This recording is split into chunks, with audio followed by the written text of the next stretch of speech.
salib itu adalah orang berdosa, kitabnya orang Yahudi pun mengatakan yang disalib itu adalah pelaku dosa. Dan Paulus pun mengatakan apa? Kristus telah menebus Kristen dari kutuk hukum Taurat dengan jalan menjadi kutuk, sebab ada tertulis, terkutuklah orang yang mati di atas tiang salib. Siapa itu yang terkutuk? Yesus? Tidak mungkin. Yesus ini kemudian dikatakan sebagai orang yang melakukan dosa yang sepadan hukuman mati. Tidak mungkin.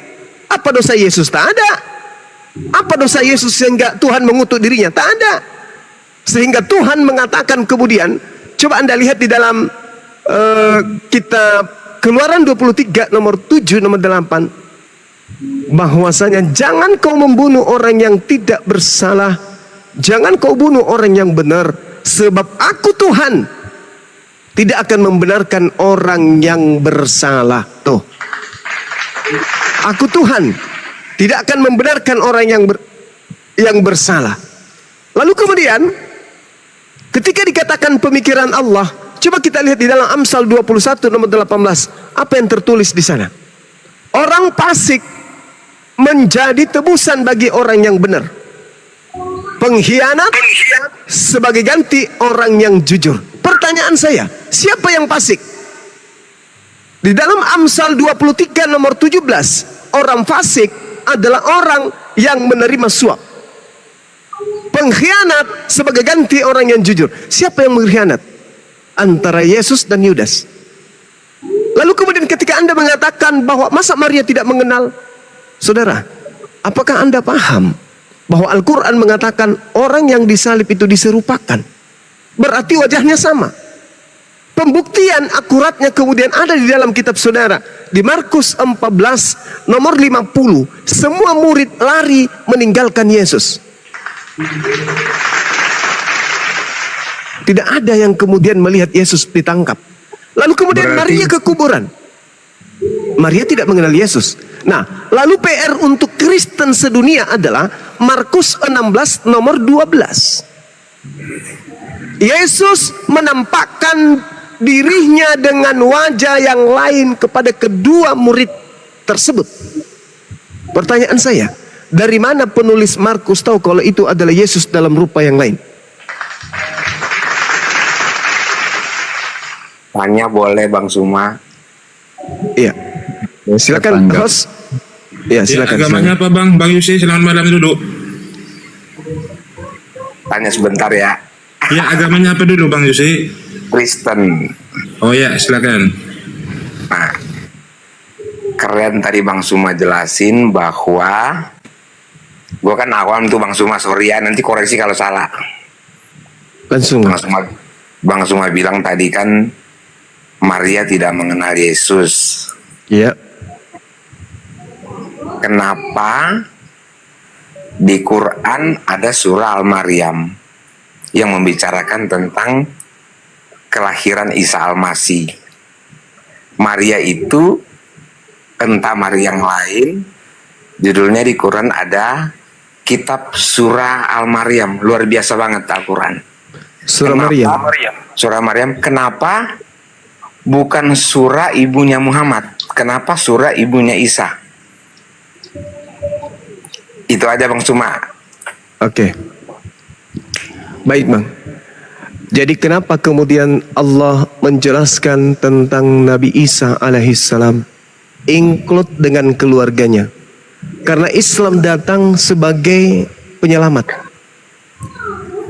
Islam datang diterangkan kepada manusia, khususnya kepada Bani Israel. Ya ahlal kitab, qad ja'akum rasuluna yubayyinu lakum. Jadi wahai ahli kitab Yahudi dan Nasara, telah datang kepada kami, kepada kalian rasul kami untuk mengajarkan kemudian keselamatan, untuk menerangkan kitab yang kalian sembunyikan, untuk menerangkan, meluruskan dengan Al-Quran yang ia bawa sebagai cahaya. Dengan Al-Quran itu pula menghantarkan kalian kepada jalan keselamatan. Nah, sehingga yang perlu diluruskan kemudian adalah pemahaman orang-orang terdahulu tentang Maryam, tentang anaknya, bukan tentang ibunya Nabi Muhammad. Karena tak ada kemudian yang memahami ibunya Nabi Muhammad melahirkan Tuhan. Tidak ada yang memahami ibunya Nabi Muhammad melahirkan tumbal untuk dosa-dosa dunia. Tak ada. Hanya Maryam yang memiliki anak kemudian jadikan anaknya tumbal, dibuat makar oleh Bani Israel sehingga anaknya menggantikan posisi Sang Yang Maha Tinggi. Sehingga sekelompok anak keturunan Adam kemudian melantik anak Maryam ini sebagai Tuhan. Demi untuk kepuasan mereka, syahwat mereka. Nah, sehingga Al-Quran itu datang kemudian membahas Siti Maryam, membahas anaknya, membahas keluarga beliau. Supaya apa? Untuk menyelamatkan manusia. Sekiranya Nabi Muhammad tidak datang dengan Al-Qurannya, maka dunia akan dipenuhi penyembah-penyembah manusia bernama Yesus. Lalu siapa yang akan ke surga? Kalau semua manusia menyembah roh, menyembah makhluk, menyembah ciptaan Tuhan bernama Yesus. Sedangkan Anda coba lihat apa yang diterangkan Al-Quran kemudian.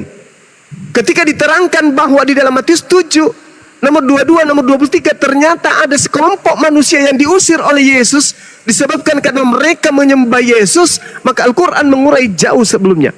Kepada kami umat Islam diterangkan bahwasanya wa idza husyiran nasu kanu lahum a'da. Di situ diterangkan bahwasanya apabila kemudian di hari kemudian orang-orang dikumpulkan, apa yang mereka sembah akan menjadi musuh bagi mereka. Dan pemujaan-pemujaan yang dilakukan kepada makhluk yang mereka sembah akan diingkari oleh makhluk tersebut. Betul, Matius 7 terbukti. Yesus menjadi musuh bagi orang Kristen. Dan Yesus mengingkari pemujaan-pemujaan yang dilakukan oleh Kristen kepada Yesus. Jadi Al-Quran datang untuk meluruskan iman orang-orang terdahulu. Yang membenci Yesus, yang menjadikan Yesus sebagai Tuhan dan seterusnya. Jadi Al-Quran datang untuk membersihkan Yesus dari orang-orang kafir. Demikian. Ya, saya tanggapi dulu Bang Suma ya, boleh? Ya, silakan. Saya tanggapi masalah Yesus mati terkutuk dan Yesus yang dikasihi, kenapa dia harus mati, sedangkan Allah mengasihi dia. Jadi saudaraku ya, memang di perjanjian lama ya, di Alkitab perjanjian lama dikatakan bahwa Allah mengasihi orang yang taat kepadanya. Nah, sedangkan Yesus ini diserahkan oleh ahli Taurat dan orang Farisi, juga dikhianati oleh muridnya sendiri, dan eksekutornya adalah orang-orang penjajah, orang-orang Roma. Dan mereka tidak tahu, tidak mengerti hukum Taurat. Mereka melakukan penghukuman berdasarkan perintah. Jadi Yesus itu divonis bersalah tanpa salah. Makanya dia dikatakan mati terkutuk. Harusnya yang terkutuk adalah orang-orang yang bersalah. Jadi dalam hal ini walaupun dikatakan Tuhan melindungi ya, dia menyelamatkan, tidak mungkin anaknya jadi kurban. Tapi kan eksekutor adalah orang-orang yang tidak kenal Taurat, orang-orang Roma. Nah, jadi dalam hal ini ya, tidak dapat kita katakan bahwa kok di Alkitab kata jangan membunuh. Allah tidak setuju pembunuhan. Kenapa Yesus dibiarkan dibunuh? Yang membunuh kan bukan Tuhan. Yang membunuh adalah orang-orang yang tidak mengenal hukum, orang-orang yang tidak mengenal hukum Taurat. Karena mereka adalah penjajah dan tentara-tentara Roma. Jadi itu bukan Allah yang membunuh. Allah kan mengasihi Yesus sebagai anaknya yang diutusnya. Nah, jadi Allah tidak membunuh. Yang membunuh adalah orang-orang jahat atas masukan iblis. Aduh, ribut lagi nih. Jadi itu Bang ya. Aduh, musik ributin. Sorry ya, saya dikelilingi musik. Jadi menjawab dulu Om Kris ya. Ya, jadi benar ya kalau di perjanjian lama ya, tidak mungkin Yesus itu anak Bapa tidak disayang ya, tidak mungkin dia mati ya. Memang tidak mungkin karena Allah melindungi dia, Bapaknya melindungi dia. Jadi dalam hal ini eksekutornya adalah orang-orang yang tidak mengenal hukum Taurat sehingga mereka membunuh dia. Jadi itu ya, kalau memang agak beda ya diriwayatkan Yesus mati dan bangkit di Alkitab dan di Al-Quran agak beda. Ya udahlah, itu keyakinan kalian, dan saya tetap yakin bahwa kebenaran Yesus mati dan bangkit itu yang ditulis di Alkitab. Jadi bukan diserupakan. Ya itu aja. Saya mau istirahat ya, saya capek ini. Ya, Terima kasih. Oke, silakan Bang Kris. Makasih Bang, makasih. Ya. ya. Sekarang Yusi.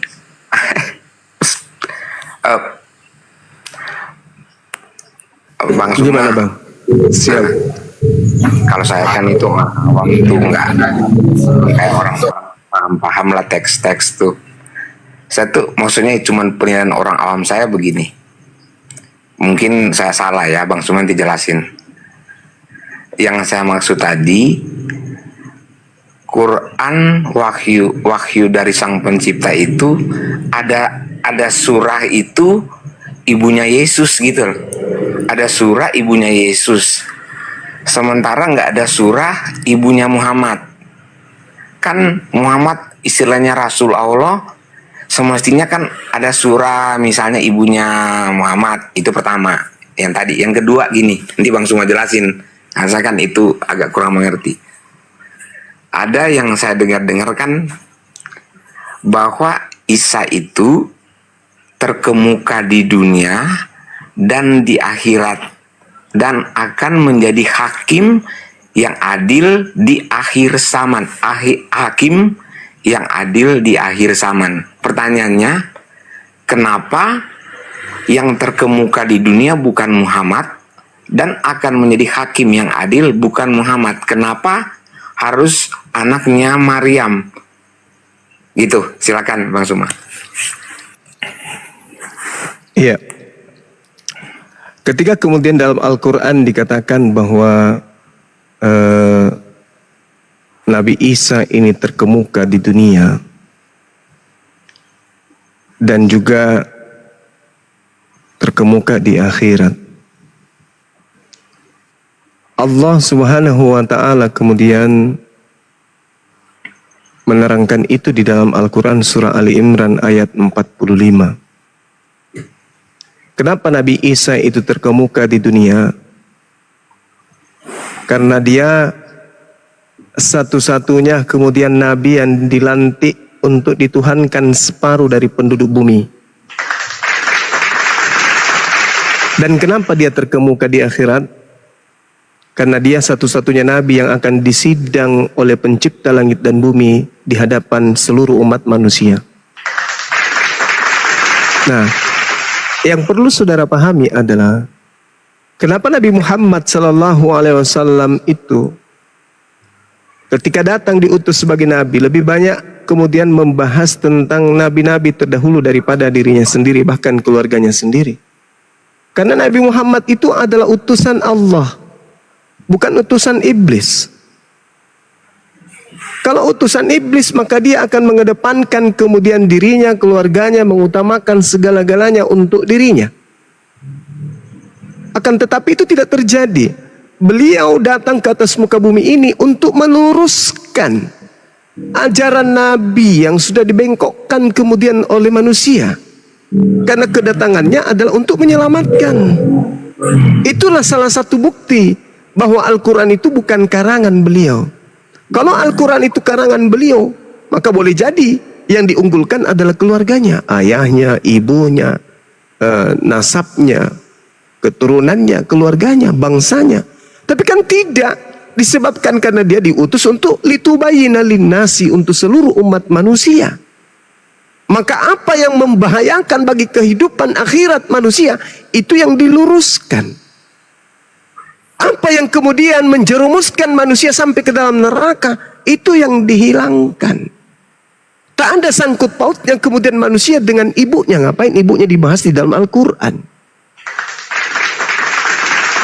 Kehidupan manusia hanya bersangkutan dengan datangnya sosok Nabi yang lahir tanpa ayah, lalu kemudian dilantik menjadi Tuhan. Ini yang penting kemudian Allah yang Maha Kasih untuk luruskan melalui nabinya baginda Rasul Muhammad SAW. Nah, sehingga ketika kemudian Roh Kudus datang kepada baginda Rasul Muhammad SAW, Roh Kudusnya mengajarkan kepada Nabi Muhammad, dulu ketika aku datang kepada Maryam, aku berkata kepada beliau melalui perintah Allah, Isqalatil malaikatu ya Maryamu innallaha yubashshiruki bi kalimatin minhu. Namanya Al-Masih Isa, anak laki-lakinya Maryam. Wajihan fid dunya wal akhirah wa minal muqarrabin. Seorang yang terkemuka di dunia dan terkemuka di akhirat. Dan termasuk orang-orang yang didekatkan kepada Allah. Termasuk orang-orang, berarti bukan cuma dia saja. Nah, apa buktinya dia dihakimi kemudian? Wa isqalallahu ya Isa bin Maryam a anta qulta linnas takhizuni. Wahai Isa, anak Maryam, apakah engkau yang mengajarkan orang-orang ini untuk mentuhankan dirimu selain daripada aku? Nabi Isa kemudian ingkari itu. Tidak ya Rabb, manalah mungkin aku mengajarkan sesuatu yang bukan hakku untuk aku katakan. Kalau aku pernah mengatakan itu, kalau aku pernah mengajarkan itu, tentulah engkau lebih tahu daripada aku. Ma qultu lahum illa ma amartani bi ani ubudullah rabbi wa rabbakum. Aku hanya mengajarkan kepada pengikutku, sembahlah Allah, Tuhanku dan Tuhanmu.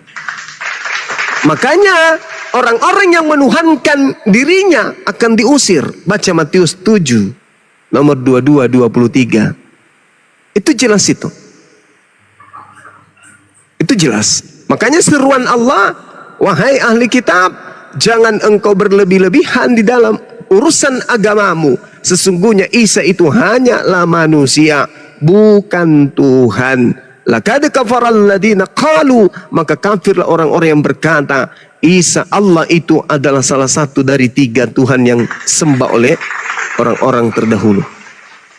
Seperti itu bang. Jadi Islam datang menjelaskan Siti Maryam, menjelaskan Nabi Isa, menjelaskan kemudian keluarga Imran dan seterusnya demi untuk keselamatan kita. Karena kalau Islam tidak datang, maka seluruh manusia nantinya yang terperdaya akan menyembah makhluk Tuhan yang bernama Yesus. Dengan kasihnya kemudian Tuhan datang meluruskan, berhenti dari itu. Yang kau suankan itu hanyalah ciptaan Tuhan. Maryam melahirkan ciptaan Tuhan. Ciptaan Tuhan bernama Maryam melahirkan ciptaan Tuhan bernama Isa alaihissalam. Berhenti dari menyembah Isa alaihissalam. Islam datang untuk itu. Jadi bukan Al-Quran datang itu untuk mengunggulkan Nabi Isa. Al-Quran datang bukan untuk mengunggulkan Siti Maryam. Tidak. Dari Nabi Muhammad dan ibunya. Bukan. Tapi Al-Quran datang untuk memberi peringatan kepada orang-orang yang menyembah anak Maryam. Seperti itu bang. Oke, makasih Bang Suma penjelasannya. Ini maksud saya begini.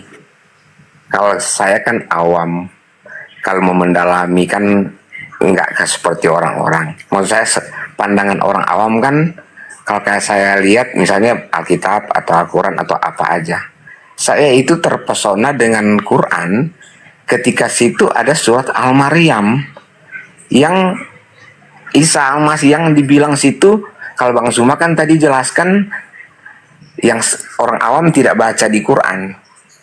Nah ini kan kalau saya baca dan saya lihat di artikel gitu, yang terkemuka di dunia dan di akhirat, maksudnya luar biasa banget, dan akan menjadi hakim. Hakim itu kan nggak sembarang, hakim yang adil, hakim yang adil di akhir zaman, di akhirat.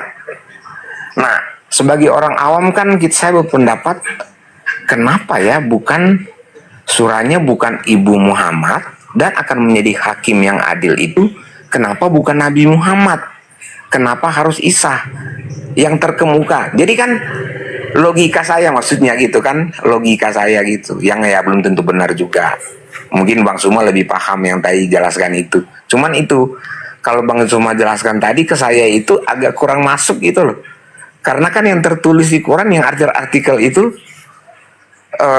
apa namanya, masuk ke logika saya gitu. Kira-kira begitu Bang Suma. Sorry. Iya. Jadi Nabi Isa ini sebagai hakim. Kenapa dia sebagai hakim? Karena dia memiliki tugas dari Allah sebagai nabi, sebagai rasul bagi Bani Israel. Maka beliau datang kedua kalinya untuk meluruskan kemudian pertikaian dua kelompok pengikut yang mengatasnamakan diri mereka sebagai pengikut daripada Yesus. Ada dua. Yang pertama Bani Israel, yang kemudian kami sebut dengan Hawariyun, yang menjadi kemudian murid-murid atau sahabat-sahabat daripada Nabi Isa alaihissalam. Memanggil Nabi Isa dengan panggilan Sayyid, panggilan Tuan. Yang kedua, kelompok yang bernama Kristen juga memanggil Yesus dengan panggilan Sayyid, Kurios, Tuan. Tapi mereka kelompok yang satu ini 2 kali lebih jahat daripada Bani Israel. Kenapa? Karena melantik Yesus menjadi Tuhan. Itu yang pertama. Maka dia menjadi hakim. Kalau dia menjadi hakim, berarti ada terdakwa. Kenapa hakim itu ada? Karena ada yang mau dihakimi. Siapa yang mau dihakimi? Mereka yang telah menuhankan Yesus. Nabi Muhammad, apa yang mau dihakimi Nabi Muhammad?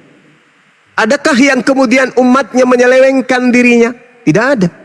Ketika kemudian Nabi Muhammad mengajarkan fattakullah wa ati'un, ati'ullaha wa rasul. Kami umat Islam mendudukkan beliau sebagai nabi, sebagai rasul.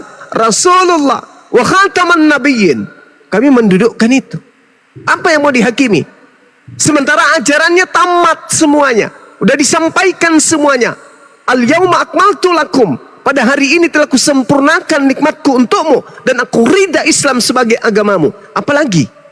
Apalagi yang mau dihakimi oleh Rasulullah? Semua sudah diajarkan, semua sudah disampaikan. Dan tak ada satupun kemudian pengikut beliau yang mempertuhankan dirinya. Sehingga dia harus mempertanggungjawabkan atas kelakuan umatnya. Tak ada. Berbeda dengan Yesus.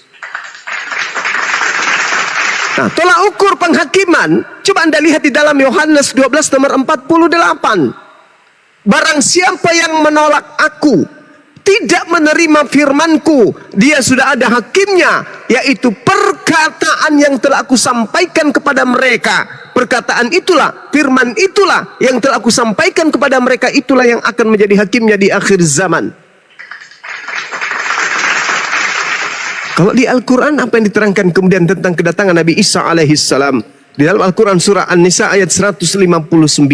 Dan tidak ada satu dari ahli kitab pun yang tidak beriman kepada Nabi Isa alaihissalam.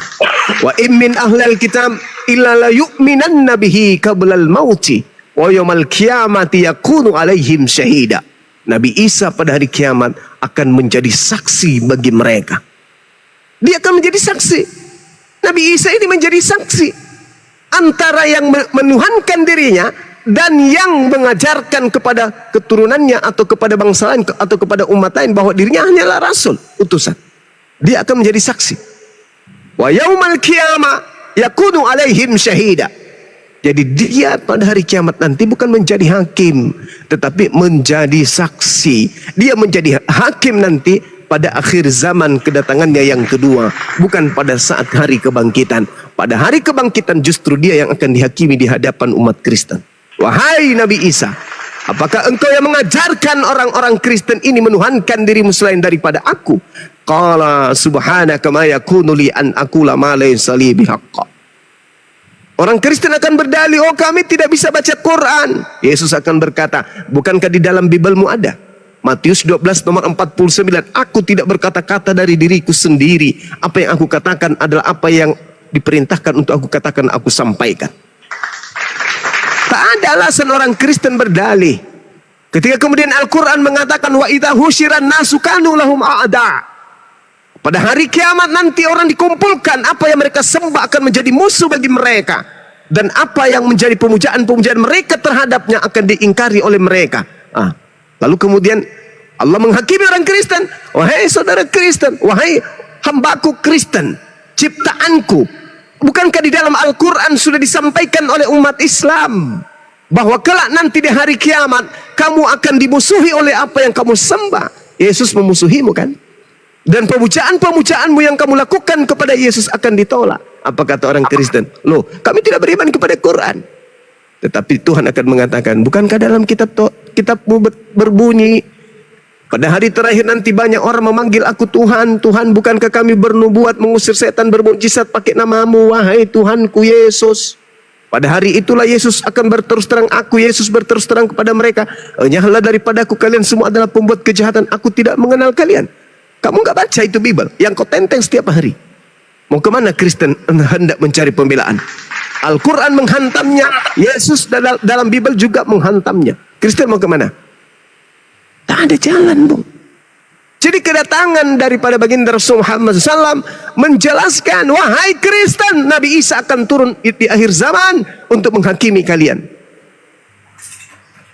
Apa buktinya? Baca kitab kalian, Yohanes 12 nomor 48. Barang siapa yang menolak aku, barang siapa yang menolak Yesus, dia sudah ada hakimnya. Siapa hakimnya? Perkataan yang pernah Yesus sampaikan di tengah-tengah Bani Israel. Nah sekarang kalau umat Islam dan misalnya nih Bang Suma dihakimi bersama saudara Yosi. Bang Suma, ya paman, maju ke sini. Ya, kenapa Yesus? Kamu di dunia hidupmu kau tidak nyembah saya. Iya emang, kenapa? Loh kenapa kau tidak nyembah saya? Lah kamu bukan Tuhan kan? Menurut kau siapa? Ya saya memang bukan Tuhan. Kesaksianku di dalam Yohanes 5 nomor 36. Ada kesaksianku yang lebih penting dari kesaksian Yohanes Pembaptis. Bahwa segala pekerjaan yang aku lakukan, pekerjaan itu yang bersaksi tentang aku, bahwa engkau yang telah mengutus aku. Nah tuh, kau mengaku utusan bukan? Kesaksianmu kamu adalah utusan. Yes, bahkan kau katakan dalam Yohanes 17 nomor 3. Hidup kekal itu adalah mereka mengenal aku Yesus yang engkau utus. Betul? Betul Bang Suma. Lalu ada penghakiman untuk saya? Ada hukum untuk saya tentang itu? Oh tidak ada, kamu lolos. Apa yang mau dihakimi Yesus kepada Bang Suma? Enggak ada perintah Yesus ibadahlah minggu, sembahlah aku, Tuhankanlah aku. Jangan kau bersunat, kemudian makanlah babi. Enggak ada perintah Yesus kayak gitu. Jadilah Kristen, tak ada. Nah, giliran Anda yang dipanggil. Saudara Yosi, ya paman, kadia. Gimana Sus? Lu menyembah gue dengan siapa? Ketawa dia bilang ke dia. Kamu menyembah saya perintah siapa? Yusi, perintah ini, perintah Pak RT Pak. Kau ke gereja siapa yang perintahkan? Perintah Bu RT. Yang perintahkan kau makan babi siapa? Pak Bom Bom. Terus yang memerintahkan kamu itu mengatakan bahwa aku ini adalah Tuhan juga selain daripada bapakku, itu siapa? Hah? Siapa yang ngajarin kamu? Ya banyak lah Pak. Nah, ada nggak ajaran saya? Nggak ada. Masuk kau ke neraka. Enyahlah daripadaku. Anda diusir. Bang Suma lolos. Jadi kalau Yesus itu datang menghakimi seluruh umat manusia, pertama, Yesus harus dikenal sebagai utusan. Dunia harus tahu. Yohanes 14 nomor 31 kata Yesus. Dunia harus tahu. Maksudnya apa? Orang Indonesia harus tahu. Orang Hindu, Buddha, Islam harus tahu bahwa aku senantiasa mengasihi, taat kepada perintah Bapa, dan aku senantiasa melakukan apa yang diperintahkan kepadaku. Berarti Yesus ini, dunia harus tahu bahwa dia adalah hamba yang taat, alias dia adalah hamba yang suci, alias dia adalah seorang muslim yang taat. Dunia harus tahu aku adalah Tuhan. No, itu ajaran sesat. Dunia harus tahu bahwa aku adalah orang yang senantiasa mengasihi Tuhanku. Betul. Dunia harus tahu bahwa aku senantiasa melakukan apa yang diperintahkan Bapa untuk aku lakukan. Betul. Umat Islam mengaminkan. Berarti kedudukan Yesus pada masa ini, ketika dia mengatakan dunia harus tahu, maka dunia harus mengaminkan Yesus itu adalah hamba yang taat kepada perintah-perintah Tuhannya. Yohanes 14 nomor 31. Dunia harus tahu. Maksudnya orang Indonesia harus tahu, orang Jepang harus tahu, orang Afrika harus tahu. Aku Yesus adalah orang yang senantiasa tunduk berserah diri kepada segala perintah yang datang kepadaku. Berarti aku adalah Tuhan atau hamba Tuhan? Dunia harus tahu aku ini hamba Tuhan, aku ini atau aku ini Tuhan. Dunia harus tahu bahwa aku adalah hamba Tuhan yang taat. Lalu dari mana Kristen ini mendapatkan pengajaran Yesus itu adalah Tuhan? Dari makhluk roh yang mengaku-ngaku Yesus, Mesias palsu, Yesus palsu, yang membisikkan kemudian Paulus 13 kitab, yang mana kitab itu yang menjadi panduan orang-orang barat untuk menyembah Yesus. Akulah Yesus yang kau aniaya. Nah, Itu silakan. nah, kalau saya sih dengar argumennya Bang Suma, saya seneng. Cuman gini, kalau saya simak, Bang Suma sama aja menyembah agama, bukan menyembah Allah. Karena gini, argumen Bang Suma bukan memberitakan tentang kebenaran yang sejati, tentang kebenaran Islam, tapi mengandung unsur pembenaran agama, merek gitu loh. Karena kalau Allah kan bukan agama Kristen, bukan agama Islam, bukan agama Hindu. Bang Suma bagus, hebat, tapi itu dosa loh Bang Suma. Karena apa? Argumentasi kita itu ironi gitu loh. Itu dosa besar itu Bang Sum. Serius. Bagus, gak seneng Bang Suma. Cuman karena apa? Perkataan kita yang ditonjolkan kemampuan berpikir, ego kita. Nah, kalau saya kan kenapa saya senang sama Bang Suma? Karena apa? Kita lagi dipermainkan dengan logika yang ada unsur kebencian tanpa Bang Suma sadar. Hanya karena mau menyenangkan netizen. Wah, itu dosa besar Bang Sum kalau menurut saya sih. Karena kalau saya kan begini, berpikirnya begini. Islam, Quran itu indah. Allah itu tidak mengajarkan umatnya, semua manusia, untuk berbantah-bantahan. Makanya saya nggak suka orang Kristen berbantah-bantahan. Orang Hindu lebih baik sharing, asik, saling mendengarkan. Pasti indah. Nah, saya tuh sayang sama Bang Suma. Justru dari kepintaran kita tanpa kita sadar kita itu udah dosa. Ironi. Karena menonjolkan kepintaran kita gitu. Itu kan manusiawi. Nah, saya tuh sebagai pendukung, sayang sebagai Bang Suma, saya ingetin, bukan soal pintar, ya nggak? Oke, lanjut. Iya, Masya Allah. Jadi apa yang saya lakukan, ya, ketika Al-Quran mengatakan jangan engkau berdebat, kemudian dengan ahli kitab, kecuali dengan cara yang baik. Kan gitu. Illal ladzina zalamu minhum, kecuali terhadap orang-orang zalim di antara mereka. Jangan kau berdebat dengan ahli kitab. Wala tujadilu ahlal kitab illa billati hiya ahsan. Jangan kau berdebat kecuali dengan cara yang baik. Titik. Tetapi Allah mengecualikan kemudian terhadap orang-orang zalim. Illal ladzina zalamu minhum wa qulu amanna billadzi unzila ilaina wa unzila ilaikum wa ilahuna wa ilahukum wahida wa nahnu lahu muslimun. Sama seperti Yesus berserah diri kepada Tuhan. Setelah ia menyampaikan kebenaran itu, orang mau terima, orang Israel mau terima ataupun tidak, EGP, kata Yesus, marilah, bangunlah, berdirilah, mari kita pergi dari sini. Yohanes 14 nomor 31. Itu kata Yesus. Lalu tugas saya sebagai seorang muslim, ud'u ila sabili rabbika bil hikmah wal mau'idatil hasanah wajadilhum billati hiya ahsan inna rabbaka huwa a'lamu biman dalla an sabilih wa huwa a'lamu bil muhtadin. Serulah seluruh umat manusia, apapun pekerjaannya, pendeta, pastor, apapun dia, serulah kepada jalan Tuhanmu dengan jalan hikmah dan pengajaran yang baik, dan berlebatlah dengan mereka dengan cara yang baik pula. Sesungguhnya Tuhanmu, dialah yang lebih mengetahui siapa yang sesat dari jalannya, dan dia yang lebih mengetahui siapa yang mendapatkan petunjuk. Ini adalah kaidah dalam agama saya. Sehingga ketika saya berdebat, unsur yang saya sampaikan kemudian adalah Al-Quranul Karim. Karena Rasul Muhammad SAW menitipkan Al-Quran kepada kami umatnya. Bil bayyinati waz zubur wa anzalna ilaika dzikr litubayyana lin-nasi ma nuzila ilaihim wa la'allahum yatafakkarun. Nabi Muhammad diberikan Al-Quran agar Nabi Muhammad menerangkan kepada manusia apa yang telah diturunkan kepada mereka dan agar mereka memikirkan. Nah, kalian tidak bertemu dengan Nabi Muhammad, kami bertemu dengan ajaran Nabi Muhammad. Oleh-oleh yang dibawa oleh Nabi Muhammad tidak ada pada kalian, ada pada kami. Sebagai wujud rahmatan lil alamin, oleh-oleh ini kusampaikan juga kepada saudara-saudara. Anda mau terima? La ikraha fiddin. Anda tidak mau terima? Ya, tidak ada paksaan. Wa kadzalika auhayna ilaika ruhan min amrina ma kunta tadri mal kitab walal iman walakin ja'alnahu nuran nahdi bih man nasha'u min ibadina wa innaka latahdi ila siratim mustaqim. Demikian Al-Quran diwahyukan oleh Allah dengan ruh Al-Quran itu sebagai perintah Allah kepada beliau. Sebelum Al-Quran kemudian Rasulullah SAW itu tidak tahu.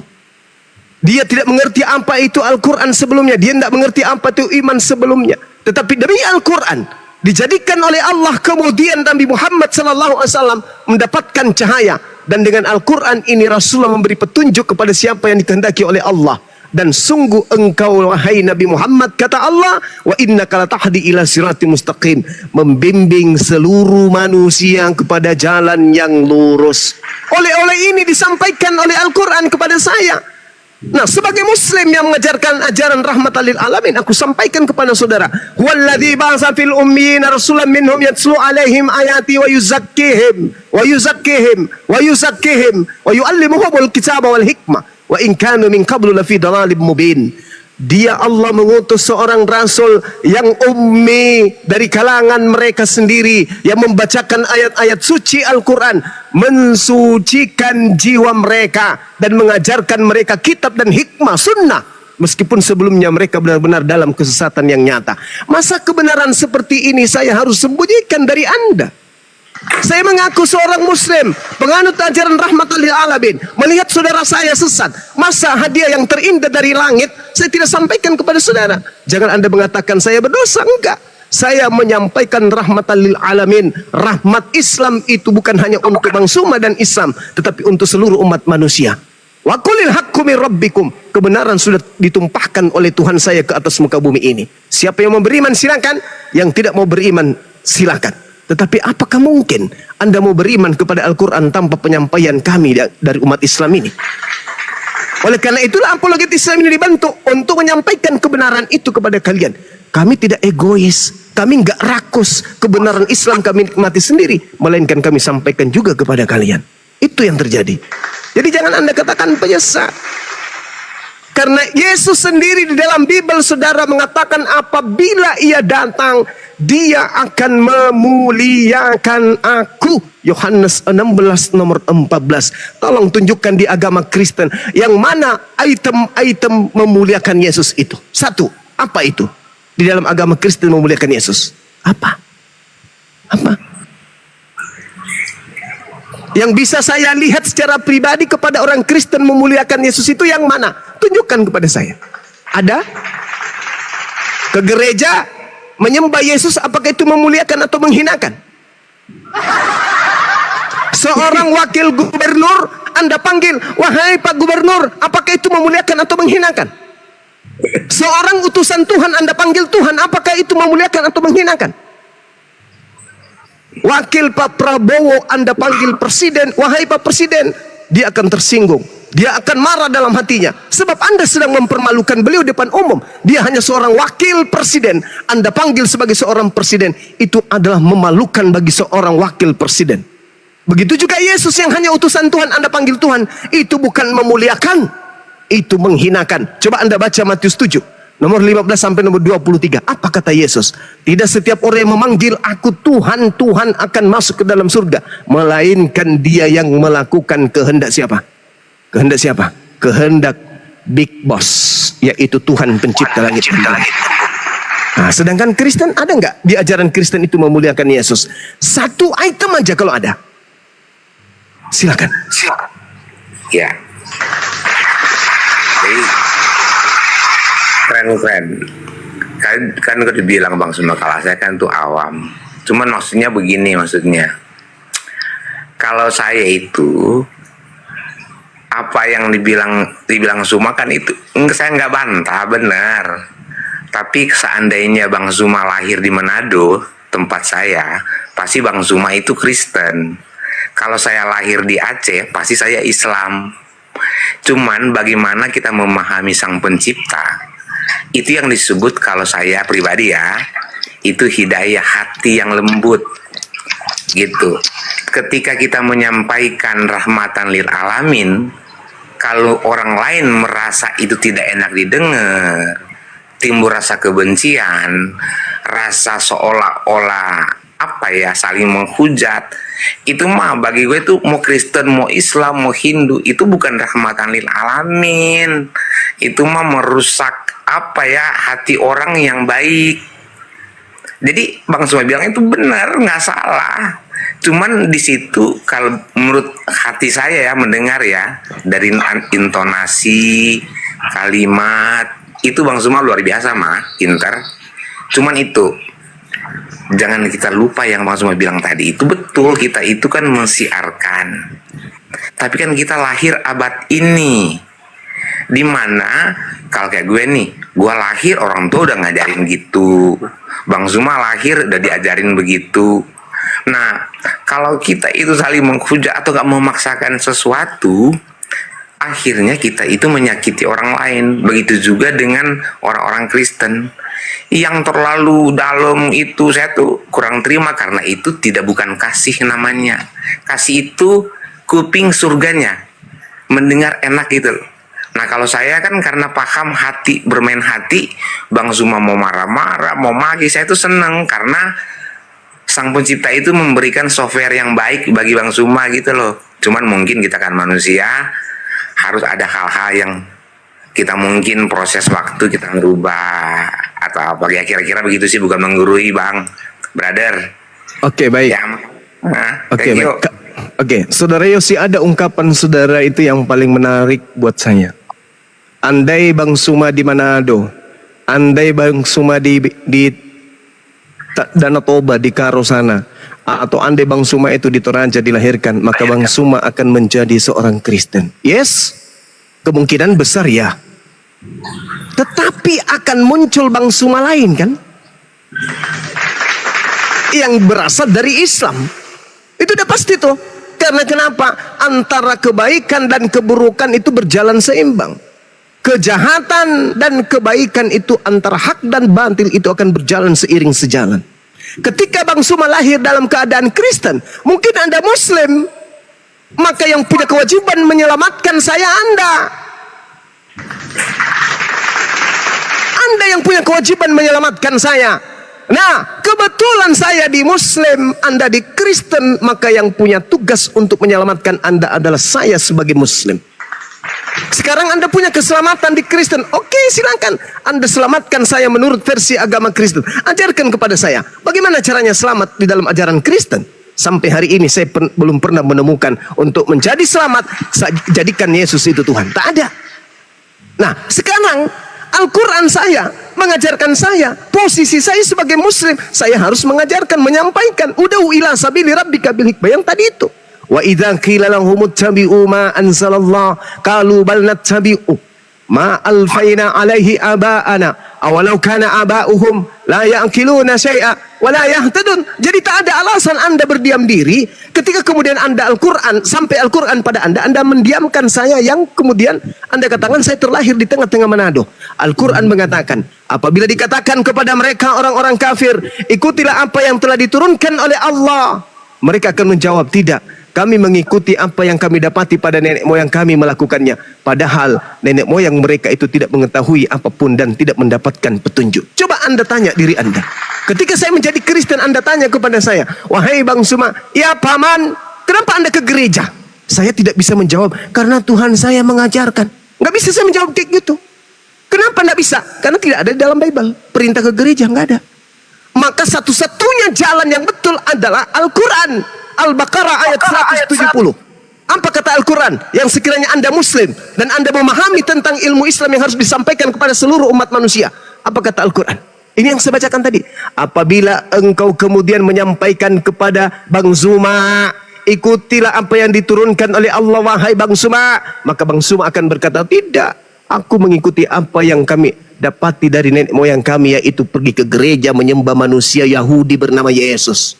Karena saya tidak bisa berkata bahwasanya diperintahkan oleh pencipta langit dan bumi menyembah Yesus. Nggak ada dalilnya. Nggak ada perintah ke gereja, nggak ada perintah makan babi, nggak ada perintah untuk tidak makan hal-hal yang diharamkan. Kemudian, maka apa satu-satunya jawaban saya? Tidak, saya nggak mau menyembah kepada Tuhan. Wahai saudara Yosi, saya hanya mengikuti mama, ayah, kakek, nenek moyang saya ke gereja. Itu. Lalu mau sampai kapan saya harus memperbodoh diri? Sementara di tengah-tengah saya umat Islam sudah menyuarakan kebenaran itu. Sedangkan Bible yang saya tenteng siang malam sampai usia 40, 50, 60, 70 tidak memberikan apa-apa dalam kaidah prosesi keagamaan saya. Saya ke gereja hari Minggu, tak ada perintahnya dalam buku yang saya tenteng. Lalu dari mana asalnya perintah sekolah minggu, ibadah minggu? Dari mana asalnya kemudian menyembah Yesus? Tak ada dalilnya. Sementara Al-Quran, orang berbondong-bondong melakukan perintah-perintah Tuhannya ternyata tertulis di dalam Al-Quran.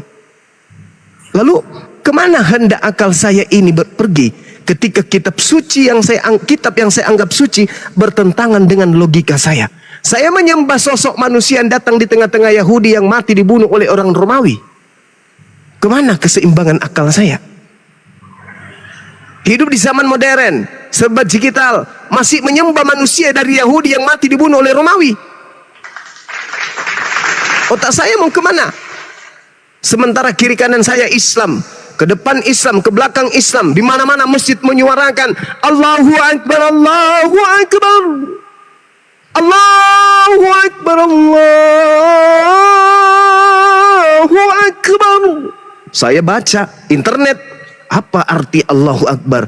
Oh, arti Allahu Akbar adalah Tuhan yang maha besar. Di mana-mana masjid bunyi Allahu Akbar, Allahu Akbar. Masa saya tidak bergeming kemudian? Kenapa saya tidak bergeming? Karena itu tadi, aku hanya mengedepankan doktrin dan dogma dari nenek moyangku. Itu yang pertama. Yang kedua, sederhana. Kakeknya Bang Suma dan kakek saya ketika Nusantara ini belum berbentuk republik, masih berbentuk kerajaan. Siapa yang datang kemudian di Nusantara ini mengobok-ngobok? Apa nama agamanya? Siapa nama Tuhannya? Apa nama rumah ibadahnya? Apa nama kitabnya?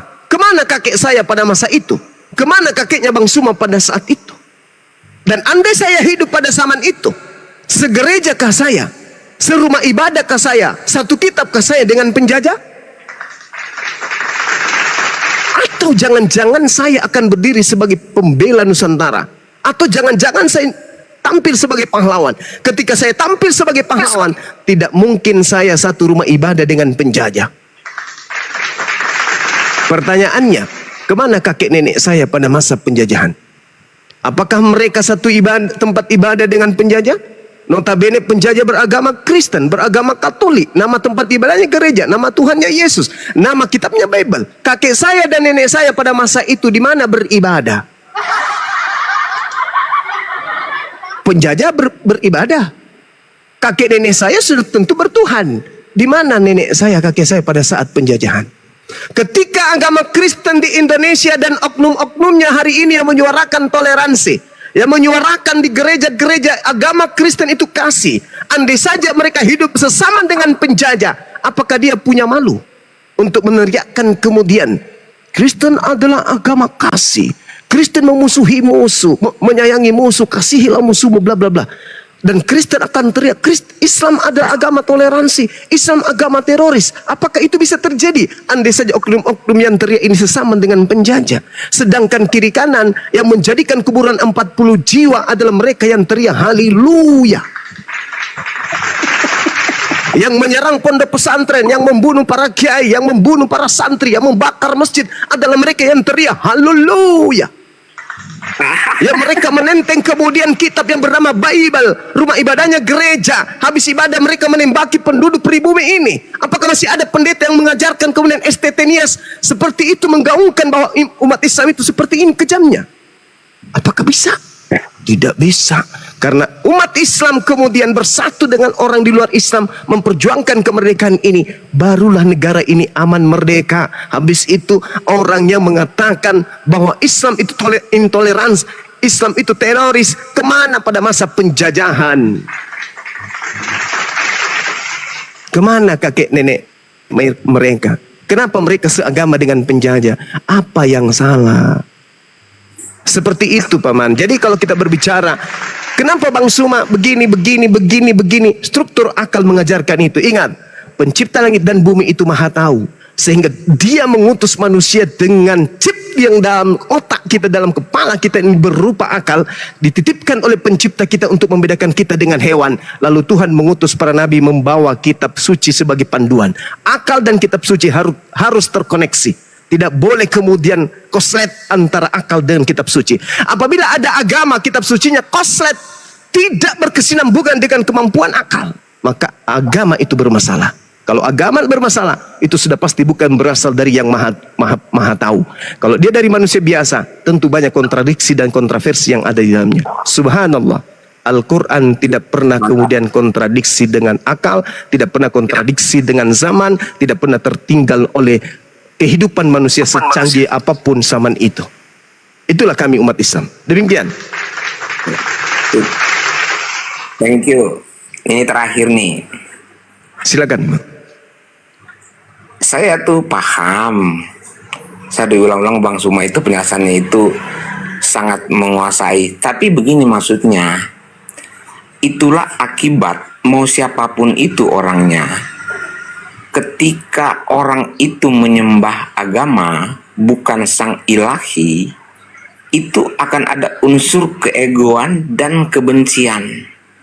Karena apa? Salah kamar.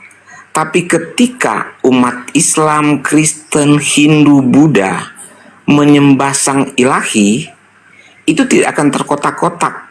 Tapi ketika orang menyembah merek, itu akan timbul ego pembenaran bahwa gua itu yang paling benar.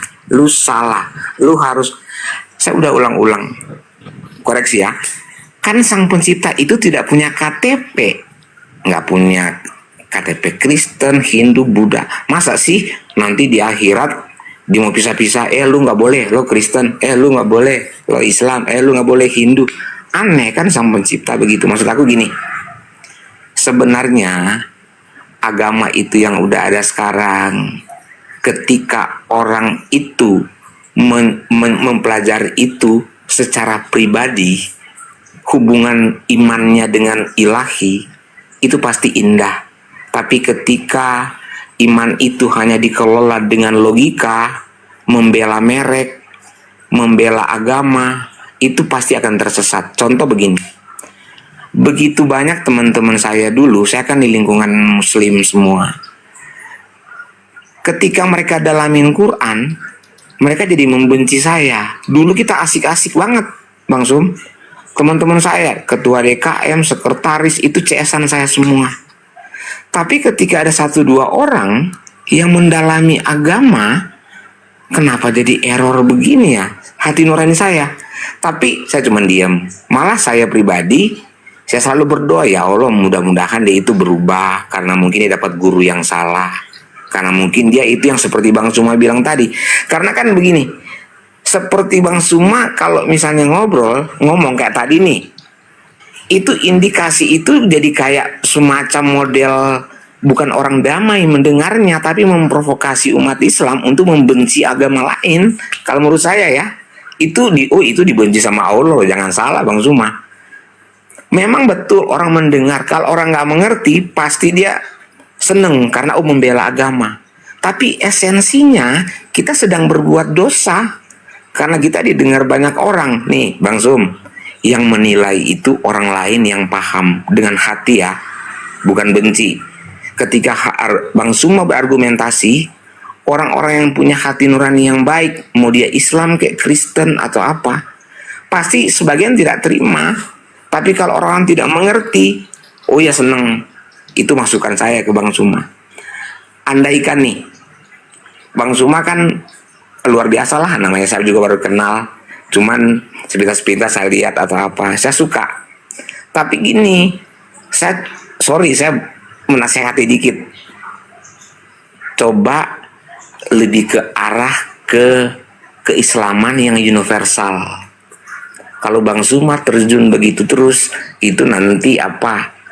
Itu istilahnya menghukum diri sendiri loh Bang Zum. Karena agama ini supranatural. Serius. Supranatural. Takutnya yang kita anggap dengan logika, kita sementara kayak saya nih berusaha membela agama atau apa, kita kan nggak boleh. Teman-teman saudara-saudara muslim mendengar pasti nggak terima karena mereka mungkin nggak paham. Kalau saya sih apa aja Bang Suma bilang saya seneng, karena kan nggak mungkin kita satu kepala satu paham. Itulah fungsi mengasihi, menyayangi. Itu loh Bang Suma. Lanjut. Thank you, sorry. Iya, nggak apa-apa Bang, nggak masalah. Jadi sebagaimana kemudian agama itu diutus melalui para nabi, dalam hal ini ajaran, saya mengatakan bahwa agama saya juga harus disampaikan. Qul huwa nabaun azim. Al-Quran itu adalah berita besar.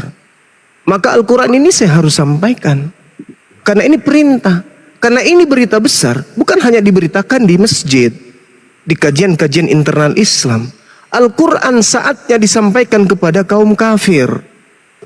Mereka mau terima atau tidak terima, itu terserah mereka.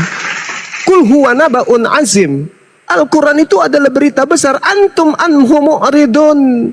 Yang kemudian manusia berpaling darinya. Makana liya min ilmi bil malail a'la iz yakhtasimun. Aku tidak mempunyai pengetahuan sedikit pun tentang al-mahul a'la, al-mala'ul a'la, malaikat. Ketika mereka membantah-bantahan, ketika manusia hendak diciptakan kemudian, in yuha ilayya illa annama ana nathirun mubin, yang diwahyukan kepada aku bahwa aku hanyalah seorang pemberi peringatan yang nyata. Ini pernyataan Al-Quran. Al-Quran hanya sebagai pemberi peringatan. Saudara kemudian mau menerima silakan. Tidak ada paksaan untuk beriman kepada Quran. Nah, akan tetapi kami yang telah mendengarkan pernyataan-pernyataan Allah melalui Al-Quran ini, iblis menyatakan dan dinyatakan oleh Allah, illa iblis istakbara wa kana minal kafirin. Iblis ini adalah bagian yang menyombongkan diri, dan iblis termasuk golongan orang kafir. Sehingga ketika Al-Quran datang, ya harus disampaikan. Anda mau terima, tidak mau terima, la ikraha fiddin. Sekarang kalau saya menyampaikan berita benar, berita besar tentang keselamatan Al-Quranul Karim yang dibawa oleh Al-Quranul Karim, loh, kok saya dijadikan sebagai cap pendosa? Sementara orang yang mendengarkan, yang menerimanya itu adalah orang yang melembutkan hatinya dan menggunakan akal sehat. Mereka akan menerima itu dan mereka akan dihantarkan kepada hidayah menuju Islam. Sementara orang yang memang sombong sama seperti iblis akan semakin kuat pengingkarannya terhadap Al-Quran. Kenapa? Sombong, iri, dengki. Apa sih Al-Quran? Apa sih Bang Zuma ini? Alah, kan begitu. Semua pun uyung fahum layar ciun. Karena Allah mengatakan, sumpah iblis ini, dia mengatakan bahwa aku akan menjadikan keburukan itu menjadi sesuatu yang indah bagi orang-orang kafir. Itu kata Quran. Jadi saudara, ketika Anda mengatakan bahwa tak ada manfaatnya, hanya menyesatkan, kemudian saya rasa itu keliru besar. Kenapa? Karena setiap kita manusia itu diberi akal oleh Allah. Akal adalah makhluk materi Tuhan yang tertanam dalam materi fisik kita sebagai manusia. Akal merupakan serpihan cahaya kecil yang dengan akal ini kemudian kita manusia mampu membedakan kemudian segenap kualitas objek. Mana yang betul, mana yang salah. Maka mana yang kemudian perlu untuk kita lakukan, mana yang tidak perlu untuk kita lakukan. Karena akal ini terus mencari dan mencari kebenaran-kebenaran baru. Akal ini mengajak kita manusia menuju melangkah lebih jauh guna menemukan beragam hal baru yang berguna bagi perkembangan peradaban kita sebagai manusia. Kalau kita masih kolot, masih menyembah kepada sesama kita makhluk, lalu apa buat apa akal ini kita diberi? Buat apa akal ini kita diberi? Kalau kita kemudian mengatakan bahwa semua agama itu mengajarkan kebaikan, memang betul. Tetapi tidak semua agama itu kemudian menjadi lolos dari iblis. Agama-agama yang ada di atas muka bumi ini yang lolos dari cengkraman iblis itu adalah agama yang kemudian didatangkan dari para nabi. Hanya itu saja. Yang dibengkokkan kemudian itu sudah ditunggangi oleh iblis. Nah, kami yang tahu itu, kami yang mengerti tentang itu, kami belajar Al-Quran, kami belajar Bible. Ketika kami menemukan ketimpangan kemudian terhadap Bible dan orang Kristen dan kitabnya, kitab Bible dan penganutnya, tidak kemudian sinkron terhadap keduanya, maka sebagai Muslim rahmatan lil alamin kami hadir untuk mengingatkan itu. Tadi di awal saya mengatakan, adakah orang Kristen memuliakan Yesus? Mana tunjukkan satu kemuliaan yang Yesus terima dari orang-orang Kristen? Tak ada sedikit pun. Tapi apakah itu seketika diimani dan dipercayai? Tidak. Kenapa tidak dipercayai ungkapan-ungkapan saya? Ya karena ada iblis yang senantiasa menghalangi. Ada iblis yang menutup hati. Al-Quran mengatakan yukhadi'una Allah walladina amanu wa ma yakhda'una illa anfusahum wa ma yash'urun. Mereka orang-orang kafir hendak menipu Allah dan hendak menipu orang-orang beriman, padahal sesungguhnya mereka hanya menipu diri mereka sendiri, sementara mereka tidak menyadari. Nah, itu yang terjadi sekarang. Saya menyampaikan kebenaran. Ketika Anda terima, alhamdulillah. Anda tidak terima pun tak apa-apa. Nah, itu yang perlu saya sampaikan. Demikian.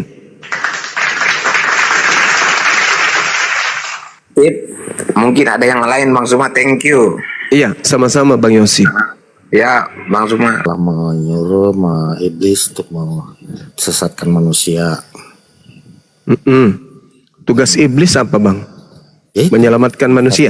Menyesatkan manusia. Itu kan ada di dalam Al-Quran. Iya, pertanyaan saya. Minta izin agar dia menyesatkan manusia sampai gitu. Oke, nah sekarang pertanyaan saya, apakah iblis itu bertugas untuk menyelamatkan manusia? Karena iblis yang menghadiahkan korban di atas salib. Bang, jawab Bang, jangan diam Bang. Apakah iblis punya tugas untuk menyelamatkan manusia? Bang, karena gara-gara iblis lah sehingga kamu mendapatkan korban di atas tiang salib. Maka kamu harus berterima kasih kepada iblis, karena iblis telah menyerahkan Yesus yang telah dilakukan Allah. Kamu Tuhan menyelamatkan umatnya. Beda Tuhan kita ya, Allah kita beda. Allah iya memang beda.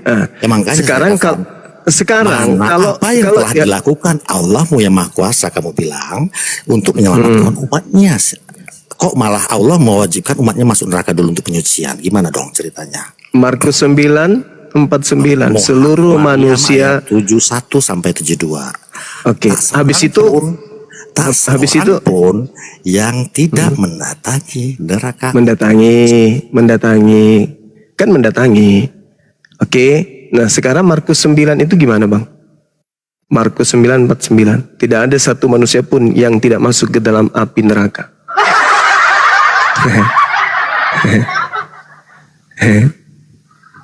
Gimana Bang? Dan dalam kitabnya orang Yahudi, Kejadian 3:15, Tuhan mengadakan permusuhan antara manusia dengan setan. Tetapi kalau di Kristen, setan bersahabat dengan Kristen. Gimana itu Bang? Setan atau jin kan saudara kalian. Gimana sih hadisnya? Gimana dong? Setan itu beragama Islam. Gimana sih? Jangan tolak dong ke mata penguama. Sekarang begini. Salib itu hadiah dari Tuhan atau hadiah dari setan? Tersulis.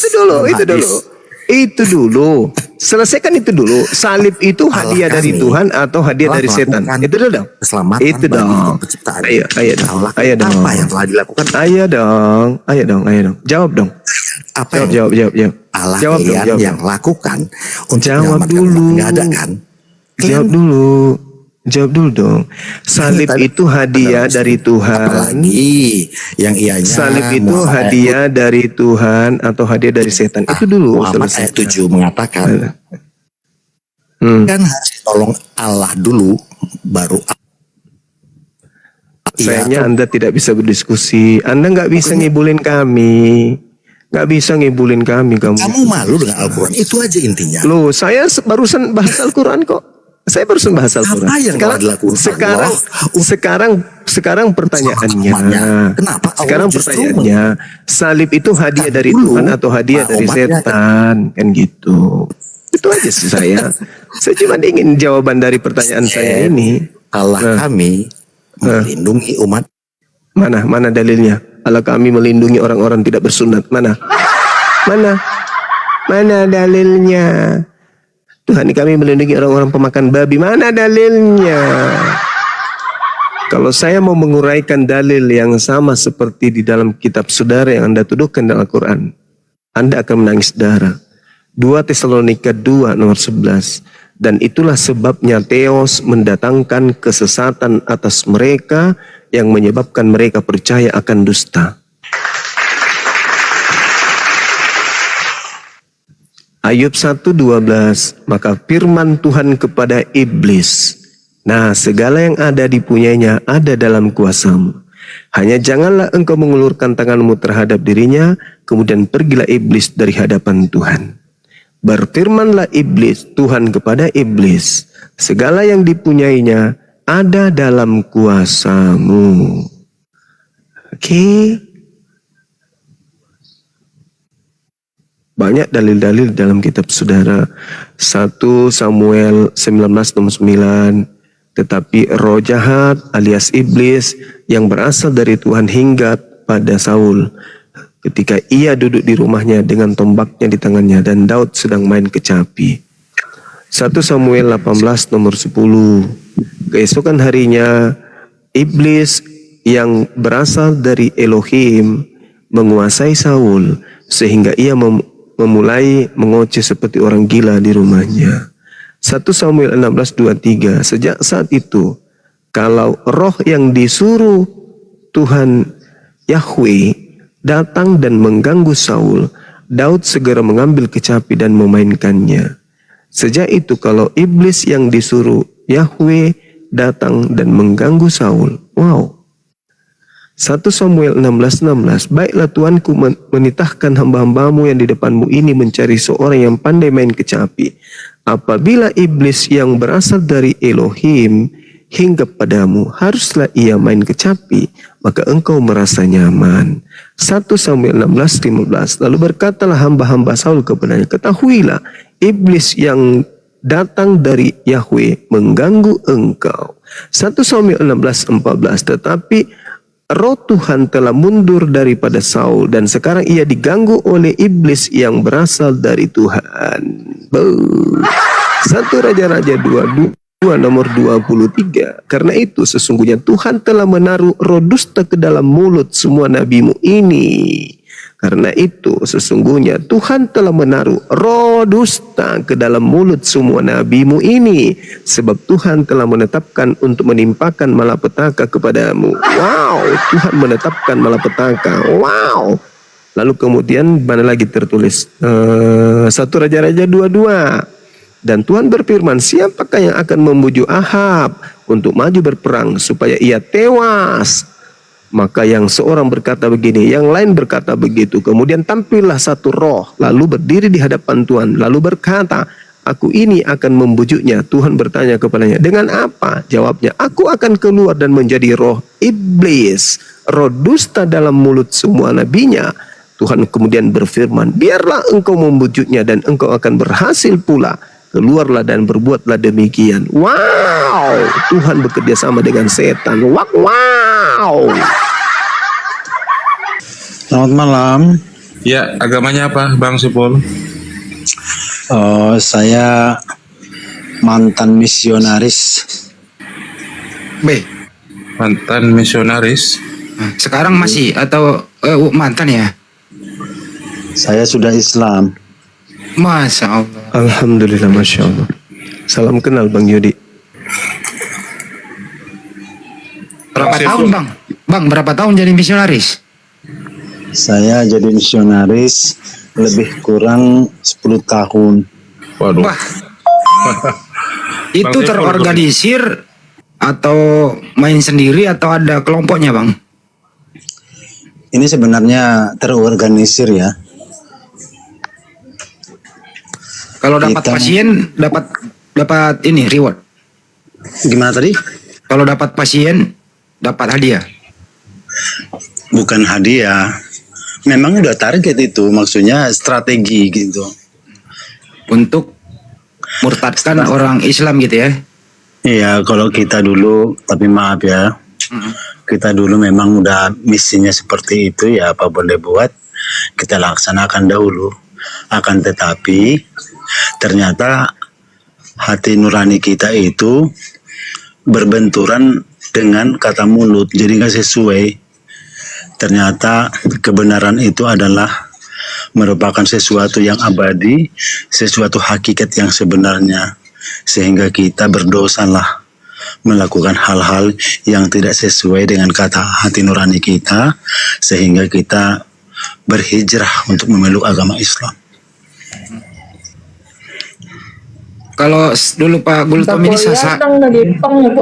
sasarannya yang mana, Bang? Sasarannya anak-anak cendekiawan, muslim, atau orang-orang gimana? Atau dari desa ke desa, apa? Sasarannya gimana, Bang? Kalau sasarannya biasanya orang ekonomi menengah ke bawah. Itu kan nggak langsung suruh murtad kan? Gimana cara awalnya, Bang? Kita memberi suatu embel-embel atau memberi sembako gitu ya kan. Memang pada umumnya sasarannya orang-orang miskin lah gitu. Itu biasanya ada di pinggiran perkotaan, di pedesaan atau daerah-daerah yang terisolir. Termasuk daerah bencana gitu ya, Bang? Iya, betul sekali. Jadi memang saya udah, mohon maaf ya, saya sudah beberapa kali mau naik. Ya alhamdulillah sekarang saya dinaikkan. Makasih Bang Juma. Sama-sama Bang Yudi. Selalu Bang. Bukan Pak Yudi, Bang, Pak Gultom. Oh, sorry. Kalau nama kita sudah diganti Saiful Anwar Gultom setelah Muslim. Ah, Masya Allah. Tadinya siapa Bang? Sebelumnya nama saya Haris. Kondo Mengkendek. Oh gitu. Haris Warsito. Oh. Saya orang Medan Bang, saya orang Batak dari Medan. Di Medan pun masih jauh, di Kabupaten Tapanuli Tengah.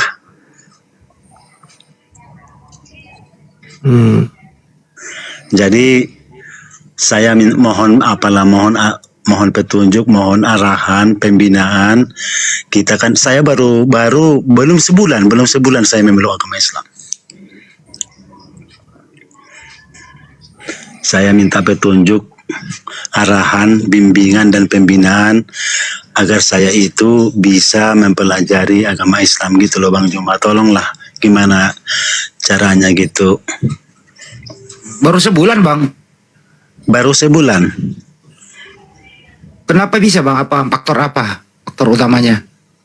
Faktor utamanya kita kan sering meriset Al-Quran. Oh, belajar. Iya, belajar Al-Quran. Lagipun saya memang gimana ya, begitu mendengar tausiah ataupun ceramahnya Bang Juma, saya bergetar loh. Karena apa-apa yang disampaikan Bang Juma itu semuanya benar, nggak ada yang salah. Jadi saya pun kalau mau marah pun saya nggak bisa marah, karena apa yang diomongkan, yang sampaikan itu semuanya fakta, ada dalilnya semua. Jadi kita pun ya nggak bisa lah mau bilang apa-apa. Allahu Akbar, Masya Allah. Iya Bang. Artinya mengguncang itu ya, Bang? Mengguncang jiwa. Sangat mengguncang, karena begini, salah satu kutipan dari apa yang disampaikan Bang Juma kemarin itu terkait mengenai original teks Alkitab. Selama ini kita nggak tahu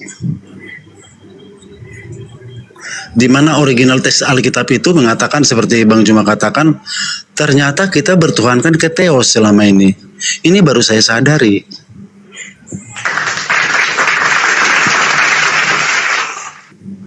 Saya salah seorang sarjana teologi lulusan Universitas Nomensen Sumatera Utara.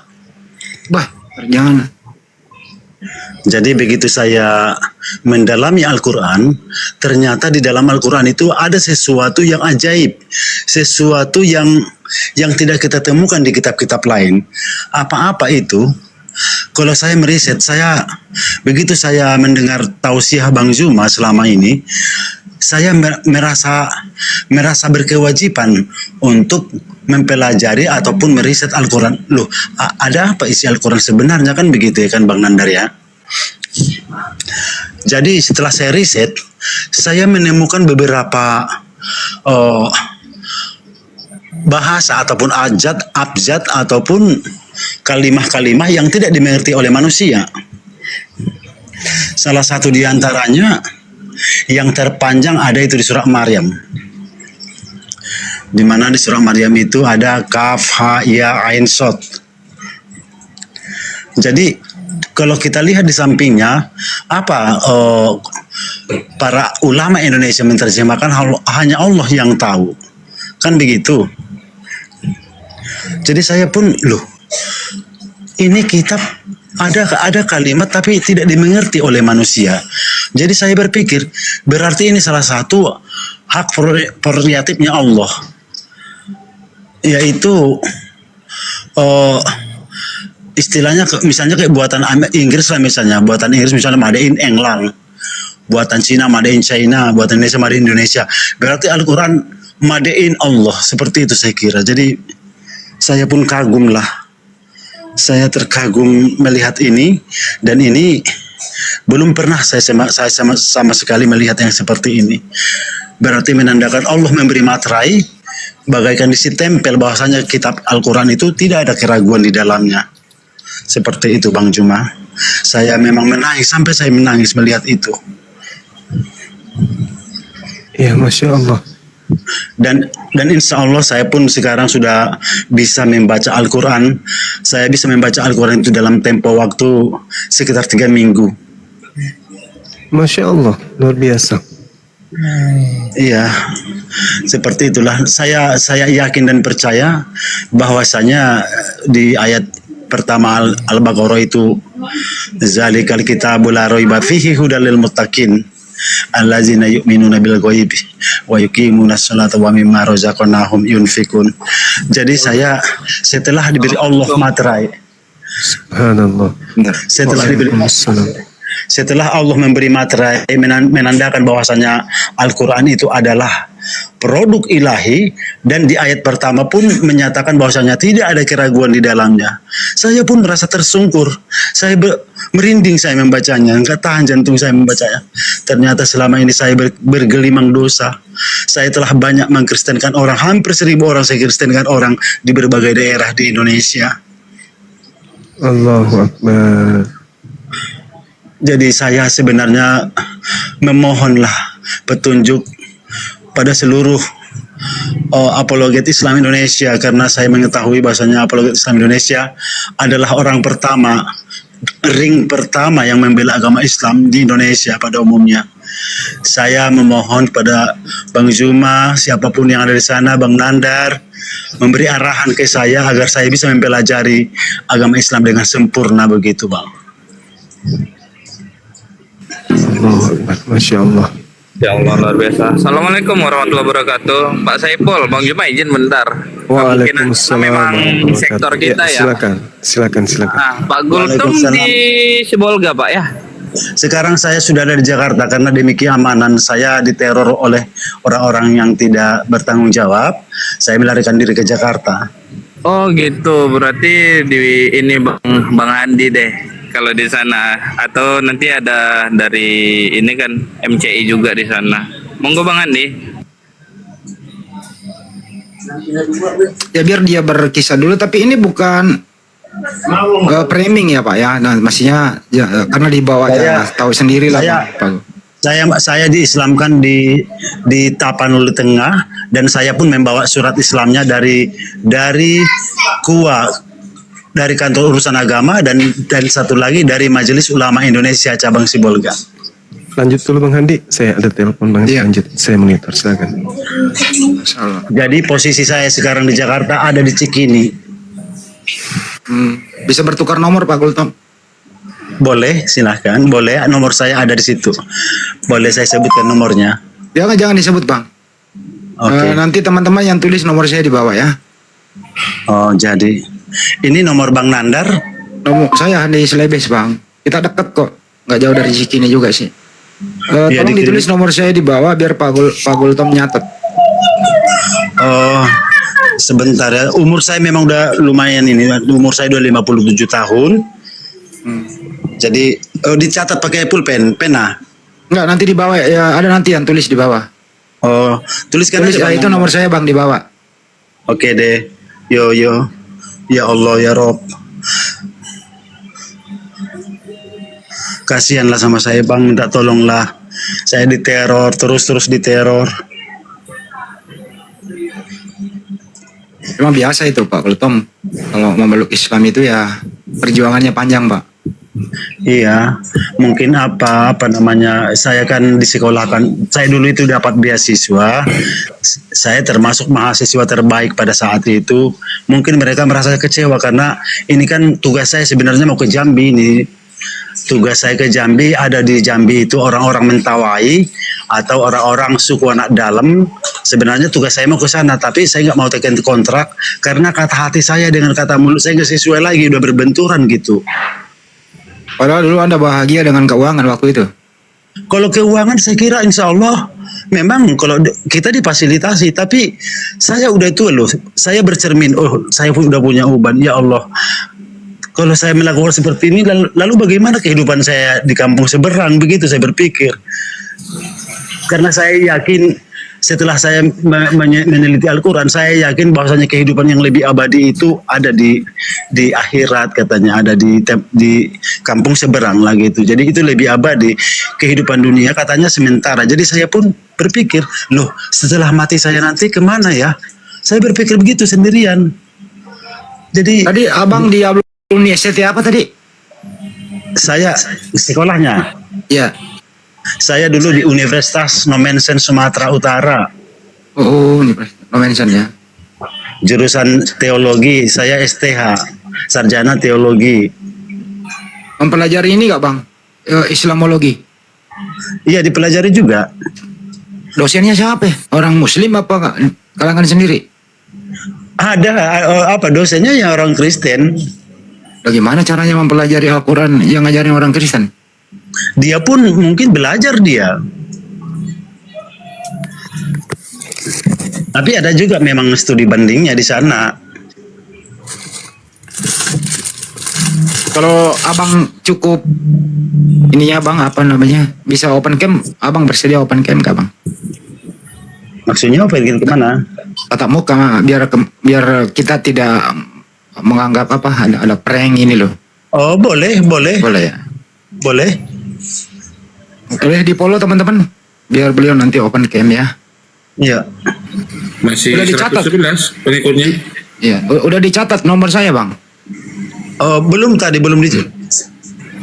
Silakan di follow teman-teman ya yang ada di bawah. Sebentar dulu Bang Nandar ya. Saya bukan Bang Nanda, Handi nggak apa-apa, sama aja lah. Ini Bang Andi. Iya. Oh iya sebentar saya ambil dulu pena ya. Iya. Sebentar ya. Tulis lagi teman-teman di bawah nomor aku. Biar kita nggak nyangka apa namanya sandiwara apa segala macam. Aduh udah datang, udah telepon Nandar ini loh. Ditulis lagi nomor saya di bawah teman. Ketinggalan tuh tadi kalau kebablasan. Sebentar ya. Hmm.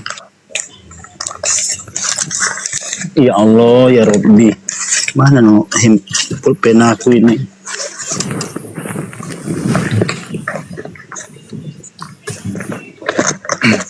Tuhanku. Bisa. Mana pena dari sini? Sabar aja dulu Bang, santai nyarinya. Belum ada juga yang ngetik di bawah. Tulis dong di bawah nomor aku biar beliau nanti bisa ketemu nanti. Besok kan weekend nih. Soalnya besok sore kalau telepon Abang ada di saya, besok sore saya temuin Bang. Mau kirim si Nandar nomor nanti Bang Andi si Juma. Hidup di Lampung. Gak bisa 2 kali. Kalau Abang yang menyebutkan nomor Abang banyak nanti yang nelpon. Iya makanya saya pun iya benar. Tolong dirahasiakan nomor saya dulu ya. Ya ngeberbat nanti nomor abang nanti tuh. Kalau telepon saya yang abang tulis aman. Di mana Bang Andi? Belum nampak nomornya tadi mana? Ini Coba teman-teman ditulis nomorku di bawah. Diulang. 0. Bentar. Iya, tunggu ya, ada yang nulis. Iya. Lagi dong, cepetan. Itu tuh bang. Ya, udah. Terbanyak terkirim tuh. Aduh, kehapus. Itu bang, sama men. Nih. Nah ini. Udah kelihatan bang? Udah siap. Gimana tadi apanya tadi mau video call ya? Belum bisa kayaknya. Udah berapa Pak Arif? Jangan video call bang, sini aja nanti open cam di sini. Open cam sini. Belum bisa kayaknya. Belum bisa, harus turun dulu. Masih 600. Masih 900 bang, tunggu 1000 dulu. Yuk. Sabar dulu aja, kita ngobrol dulu aja. Ada yang mau nanya-nanya dulu sama Pak Gultom, silakan. Sampai tunggu 1000. Oke. Saya mau tanya terkait mengenai Trinitas atau Tritunggal ataupun Three in One. Jadi saya meragukan itu, nggak benar itu adanya itu. Kalau yang namanya orang Batak, ini yang bikin kita ragu. Kalau Tuhannya orang Batak itu Debata katanya. Jadi sementara di original teks itu jauh berseberangan dengan dengan bahasa-bahasa di daerah-daerah, dengan bahasa suku-suku yang ada di Indonesia, nggak sesuai dia. Jadi kita pun sering didoktrin gitu loh. Apapun ceritanya doktrin akal sehat kita mati jadinya. Jadi saya melihat di Al-Quran itu banyak tertulis di situ, ada la'allakum tattaqun, ada di situ la'allakum tuflihun, bahwasanya Allah menyuruh untuk dipergunakan akalnya untuk mengenal Allah. Jadi kalau agama tanpa akal kayaknya keliru. Jadi saya sepakat dengan apa yang dikatakan Bang Juma.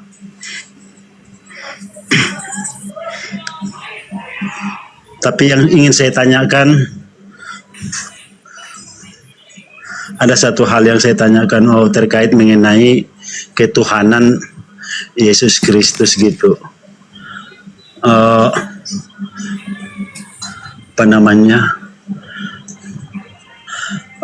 Apa mungkin Yesus Kristus itu 100% manusia, 100% Tuhan? Ini kayaknya nggak logika. Lalu bagaimana menurut tanggapan Bang Juma mengenai hal ini gitu? Tinggal 150 lagi teman-teman. Silakan di follow. Ya di follow dia. Kalau kita yang jawab nggak enak bang, karena kita Muslim teman, nanti dikira monolog. Abang lah yang berkisah. Kan dulu abang sekolah di STT pasti belajar. Ya saya rasa abang lebih senior lah menjelaskan Trinitas itu. Kalau kita menjelaskan bukan pada tempatnya, karena kami Muslim. Nanti dibilang so tau lu gitu. Kalau abang kan pernah mengalaminya gitu loh Pak Gultom. Iya memang iya sih. Gitu. Tapi oke, nggak apa-apa. Ini kebetulan mendekati Natalan, jadi kita bicaranya pun saya takut saya sekarang posisi saya kan ada di Cikini, jadi banyak orang-orang yang mengintai saya gitu loh. Jadi saya sedang bersembunyi di salah satu tempat ini. Ini barusan ada Pak Haji nelpon saya, kalau Pak Gultom butuh tempat di rumah saya bisa. Jadi nantilah setelah kita ketemu ngobrol-ngobrol ya. Ya silakan Pak Gultom. Pokoknya saya memohon dengan sangat meminta tolong pada bapak-bapak semua, gimana agar saya itu dapat beribadah dengan baik. Saya bisa beribadah, bisa belajar, mohon bimbingan, arahan, petunjuk. Insya Allah mudah-mudahan saya bisa mempelajari lebih dalam tentang Al-Quran dan hadisnya gitu. Karena kita seorang mubalik, saya juga seorang mubalik. Alangkah baiknya saya dituntun agar bisa profesi saya itu dialihkan ke Islam gitu. Maksud saya Bang Andi. Iya Bang. Tapi nanti abang KTP-nya udah berubah? Belum? KTP saya sudah dirubah. Terus sertifikat mualafnya ada? Udah dibawa terus? Ada sertifikat mualafnya. Nanti kalau bisa open can diperlihatkan ya bang, supaya nggak ada fitnah. Gitu Boleh, ya. boleh. Ya. Boleh Ya, saya tinggal perhatikan. 100 teman-teman ya, tinggal 90. Jadi saya memang ada yang membimbing saya kemarin di Sumatera Utara, tapi karena kondisi keamanan kita nggak kondusif, sehingga terpaksa saya terbang jauh untuk menenangkan saya gitu, Bang Andi. Jadi abang ini memeluk Islam karena belajar sendiri, bukan karena mimpi gitu, bukan ya? Bukan karena riset kita meriset Al-Quran. Artinya selama ini apa yang Anda ucapkan waktu misionaris itu tidak sesuai dengan hati nurani, begitu ya Pak ya? Iya benar sekali. Karena apa ya? Kenapa kita harus mesti berbohong padahal kebenaran kita sudah tahu kan gitu Bang Andi. Bang Hendy, boleh aku nanya Pak Saiful Tutum? Bentar dulu, udah 1.000 ya? Parit, pantau Parit. Pak Saiful. Bentar dulu Pak, sabar dulu Pak. Sudah 1000. Pak Gultom, bisa Anda keluar dulu? Pak Boleh. Gultom, keluar Boleh, TikTok boleh, dulu, Andi. baru masuk sini lagi. Turun dulu Bang Gultom. Turun dulu. Sebentar ya. Ya, supaya bisa open cam. Oke. Lastri aja Rejolo open cam. Keluar dulu, keluar TikTok dulu Bang. Keluar TikTok dulu baru open cam. Keluar baru turun masuk dulu, kembali. minta permintaan lagi naik ya, di multi nanti. Iya, turun dulu. Turun dulu. Jangan lupa, ya turun dia. Ya, saya cuma menyampaikan sedikit aja Bang Jumo ya, Bang Andi. Alhamdulillah Siap. ya, kedatangan Ya, Bang. Kodonde yang masih 2 hari di Medan. Ada 3 yang mualaf. Hari ini 2, cewek 1, Cina 1, yang laki-laki Cina. Semalam kemarin Cina 1. Alhamdulillah. Masya Allah. yang mualaf.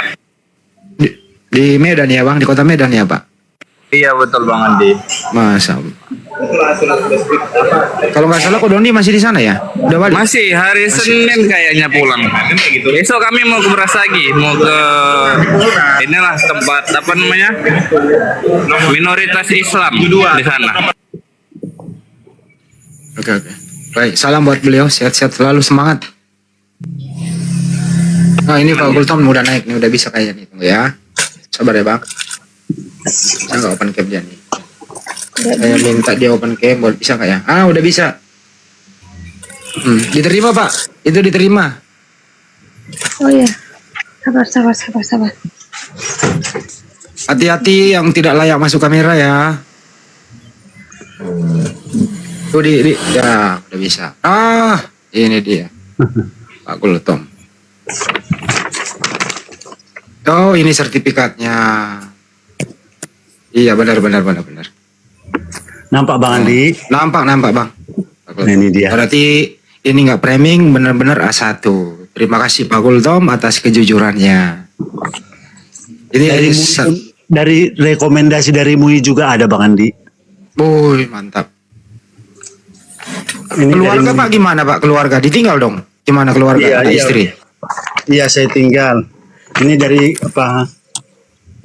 Oh dari Basnas. Iya. Oke. Ini dia. Nanti abang besok saya antar ke masjid. Ini Pak di Menteng Pak. Di Menteng. Iya saya pun di Menteng sekarang di Cikini. Oh di situ. Iya. Oh itu mah teman saya semua di situ Pak. Dekat dengan pengadilan tinggi, pengadilan Iya, Tata Usaha Pak. negara. Ustaz Kainama sering di situ, Ustaz Uno. Dulu waktu Brother Hijab datang ke situ semua. Ya nantilah Pak, insyaallah ketemulah. Semalam saya minta tolong sama Ustadz Pak Fadlan yang ada Mualaf Iya. Center. Mm-mm. Tapi kayaknya saya nggak diterima loh Bang. Nanti saya coba telepon beliau suruh masuk ya. Tunggu, silakan keluarga mau nanya-nanya apa? Ini ada Kristen mau nanya-nanya nih. Boleh. Silakan.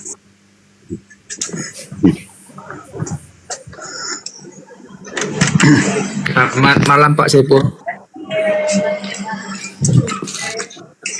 Selamat malam Pak Saiful. Oh, selamat malam.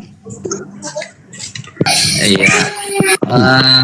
Terima kasih. Selamat malam juga buat teman-teman, buat Bang Juma, Bang Handi, Bang Arif. Ini Bang Saif, tadi dengar Pak Saiful ya. Saya tadi mendengar pengakuan Pak Saiful udah mualaf ya kan. Artinya sudah berpindah iman. Dan ada sedikit tadi Udah. Sebentar, saya tutup kameranya aja karena udah memperlihatkan sertifikatnya ya. Jadi kamera udah saya tutup biar beliau lebih nyaman. Silakan. Yang perlu kutekankan adalah nggak perlu takut Pak Saiful. Artinya iman, kepercayaan Bapak itu adalah hak pribadi Bapak. Kalau Bapak mengimani Muslim atau tidak percaya pada Yesus itu, ya nggak masalahnya itu. Dan kami umat Kristen nggak tahu lah ya, tidak terganggu. Artinya kalaupun ada keluargaku itu apa dia ya, hak asasi dia, dan apakah dia akan kami hindari atau kami benci? Kayaknya enggak. Hanya saja memang kecewa ada. Artinya, lo kok ditinggalkannya Yesus gitu kan? Iya, masuk neraka. Tapi kalaupun dia harus ke situ, kenapa kami artinya memberikan kebebasan terhadap dia menentukan pilihannya adalah bukan Yesus berkata, itu dia, bukan kamu yang memilih, tapi Tuhan yang memilih kamu.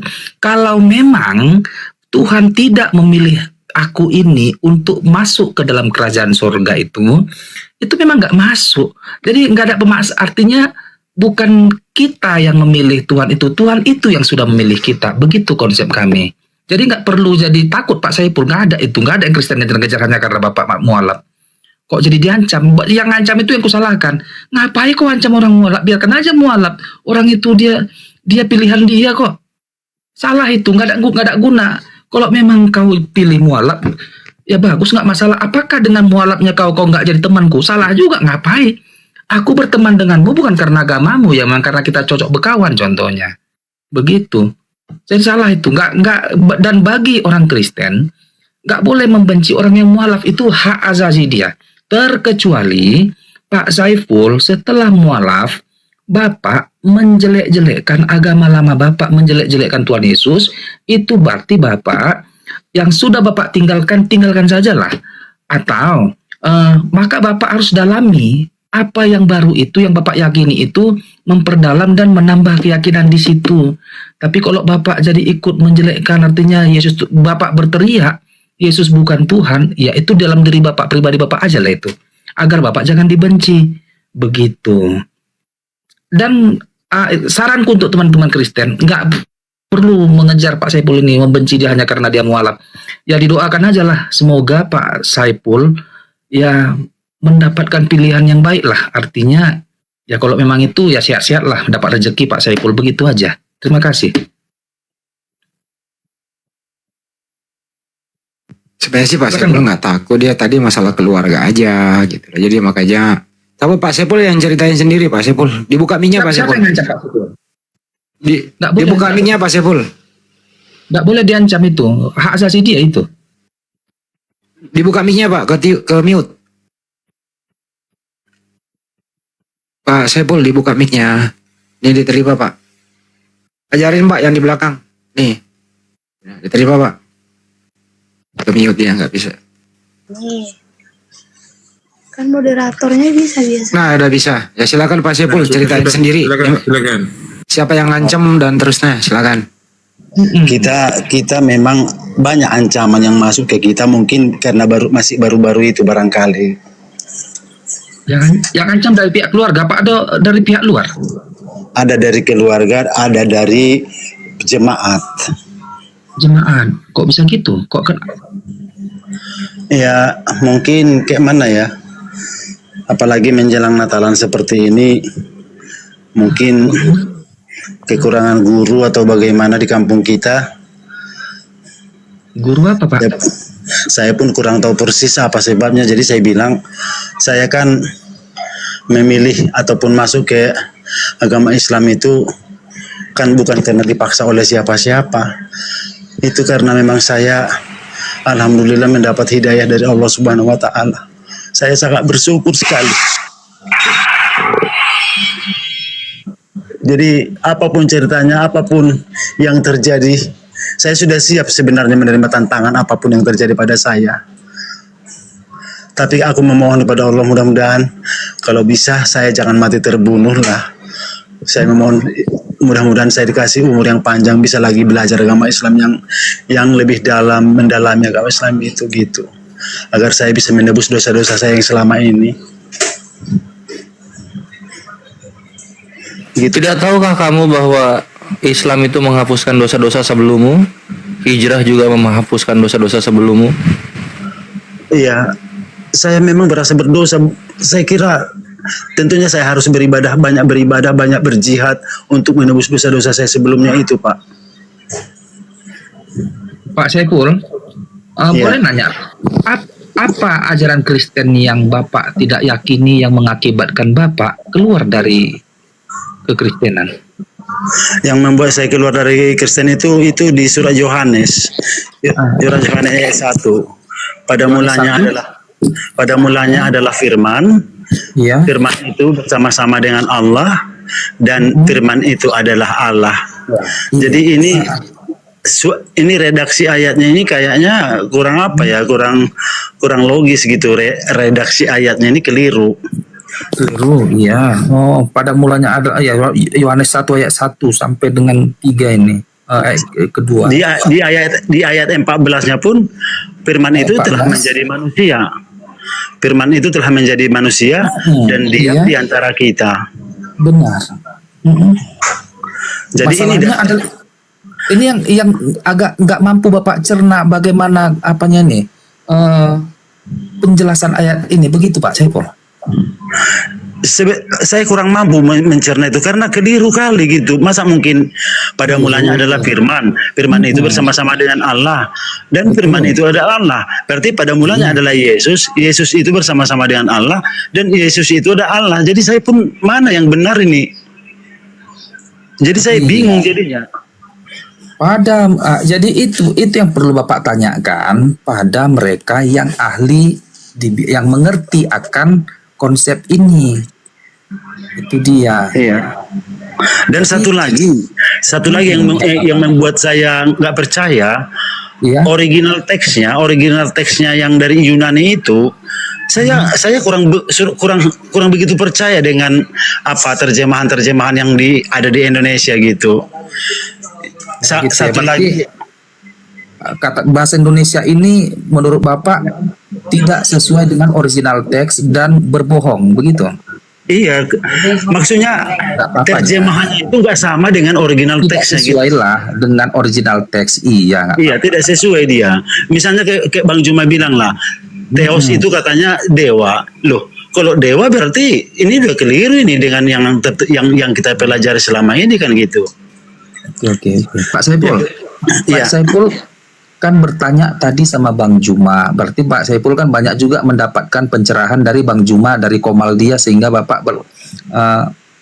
setujulah. Hari ini belum, kemarin dia menyimak, hari ini belum nanya apa-apa. Iya. Karena memang saya memang terinspirasi ya. Saya memang terinspirasi dan saya banyak belajar dari Bang Juma, dari komal-komal Bang Juma. Semua yang Bang Juma ucapkan itu, semua yang Bang Juma sampaikan itu semuanya masuk akal sependapat lah gitu. Semuanya dalil. Jadi nggak ada yang nggak benar. Kalau kita pun mau marah nggak bisa marah karena apa yang disebutkannya semuanya fakta. Oke. Pak, Bapak dari STT Pak, teologi ya Pak Saiful Gultom? Iya. STT mana Pak sebelumnya? Dari Universitas Sumatera Utara, dari Universitas